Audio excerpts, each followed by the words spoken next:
the comments, man. I want you to put your favorite aspect of playing NBA 2K, man, in the comments right now. For me and a lot of people, man, it's definitely making new builds and the gameplay around it and being able to experiment on new builds.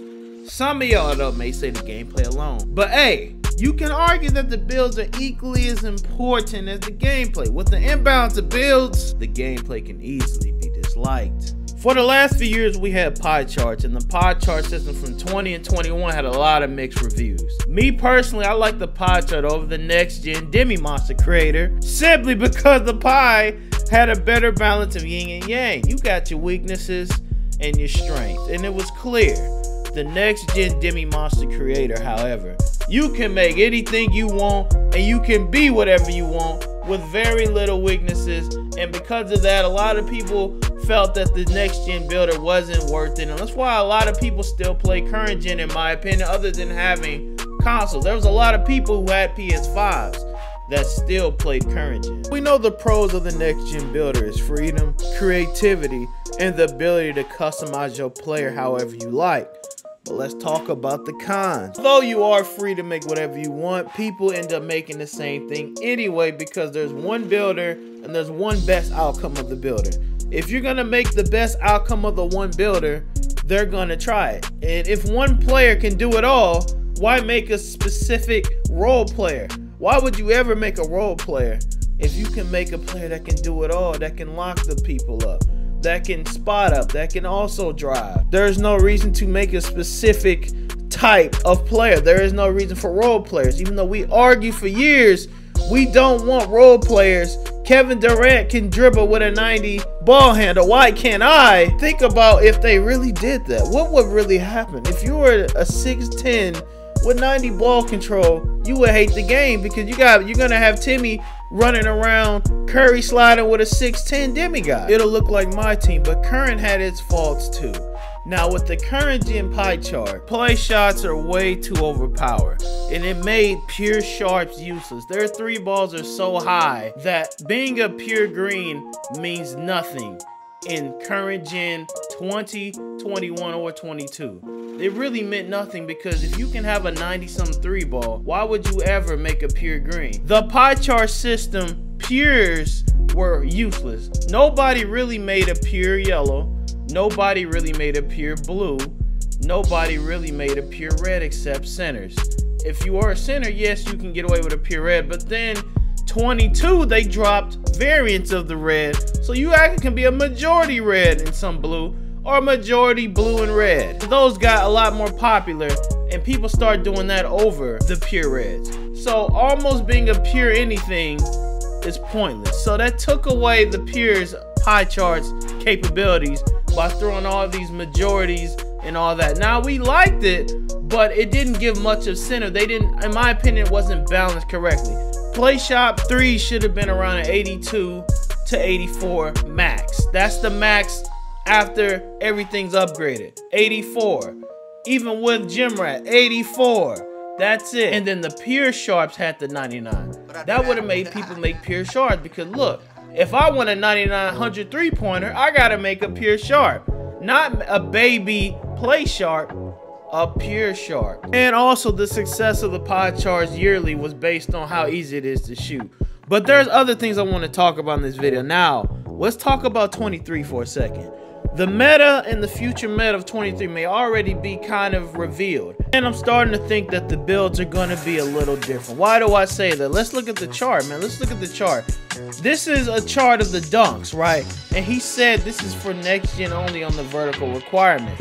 If the builders are the same, this means current gen don't have to worry about vertical, next gen do, which means they're different already, which means you don't have to worry about vertical at all. So how can this builder be the same if the verticals are missing? So this telling me it's similar but not the same, which means there'll be different builds in different games. How can current gen not worry about upgrading vertical but next does? Even if they were the same, that means I don't have to touch vertical. I can have a 0 vertical and an 85 drive and dunk and it'll be fine. Which will affect the points. Which will affect the points, like I'm saying. Meaning if I give you the best current gen build and I don't have to worry about vertical and you have to worry about it on next gen, the build will be different and not valuable for the next gen user. They're gonna be like, I can't use this. What about people with vertical? Unless every YouTuber has to take into account the vertical thing and make it on top of it.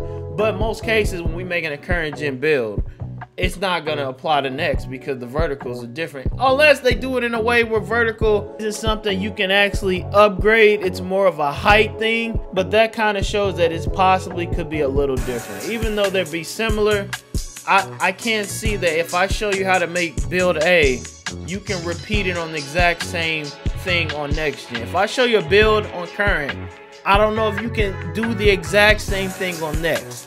Or if I show you a build on next, it will be the exact same thing on current. I don't think it's going to be that case simply off the vertical requirements and badge requirements. Some badges require strength in next gen, like bullet requires strength. So let's look at all the badges right now. Let's look at them all. I'm showing them all right now. One thing I want to say about these badges is that it kind of gives you a glimpse of the future meta. I want you to look, what has more upgrades than the other? What has the most upgrades? Shooting. Always shooting. They love shooting. Shooting will always be the focus of a basketball game. So I want to take a look at one badge right here. Mismatched Expert, formerly shooting badge. This badge now helps smaller guards break down taller defenders when matched one-on-one. That's a small guard boost. What else got boosted for small guards? Dribbling SIGs. The highest ball handle requirement would be 92 for Curry and Trey SIGs. Some other players will put up to 90 also. What historically gets the highest ball handles? Short players. Short players normally get these. If you want to be able to shoot and dribble, you gotta be short. That's how 2K always been. So what is that telling me? That's telling me possible meta day one is going to be a smaller guard. Whatever can get this 92, whatever height gets 92, able to get Mismatched Expert and all of these shooting badges amped, which reduces shooting penalty when moving around excessively, which will help the cheesers, honestly. Agent 3, you're gonna have little guards chucking threes around, being toxic with their cheese jump shots. Oh wait, don't forget that jump shots are only gotten by certain heights too, which was also revealed. Wow, what does that tell you? This height right here is going to be the meta, in my opinion. You see, in order to get Kyrie and Stephen Curry, you need a 96 to equip it, and it says smalls only, implying that only smalls can get three-pointers that high. But it also says Larry Bird, bigs and swings can get a 93 three ball, which means you can have a 93 as a stretch, which is pretty high. But as you see, smalls only getting all the cheese. So as you see, smalls are getting a lot of the benefits here. Again, a small guard is getting benefited for being small. They get the best jumper, the best three, mismatch, the ability to cook taller players just off of height. They're going to be able to break you when you're guarding them on the screen and pick and roll. You're going to wonder why you can't stay in front of them in the future. Oh, it's Mismatched Expert. This badge again, but in a different way.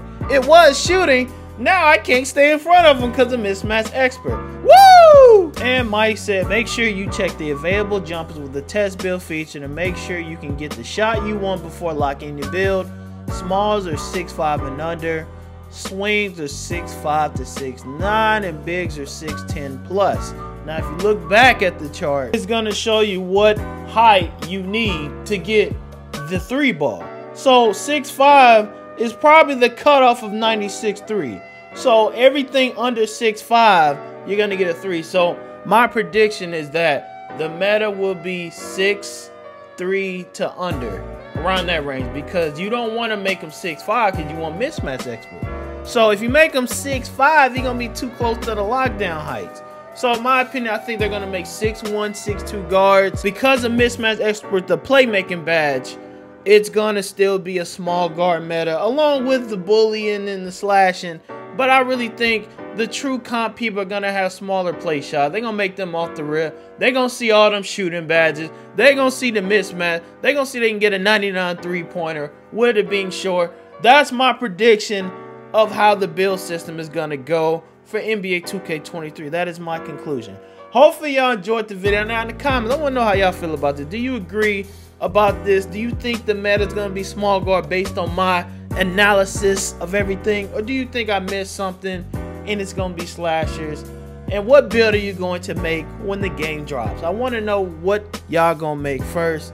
Leave a like, sub if you're new, click one of the videos, and check out my other 2K23 theory / update videos. Till next video, I see y'all there, man.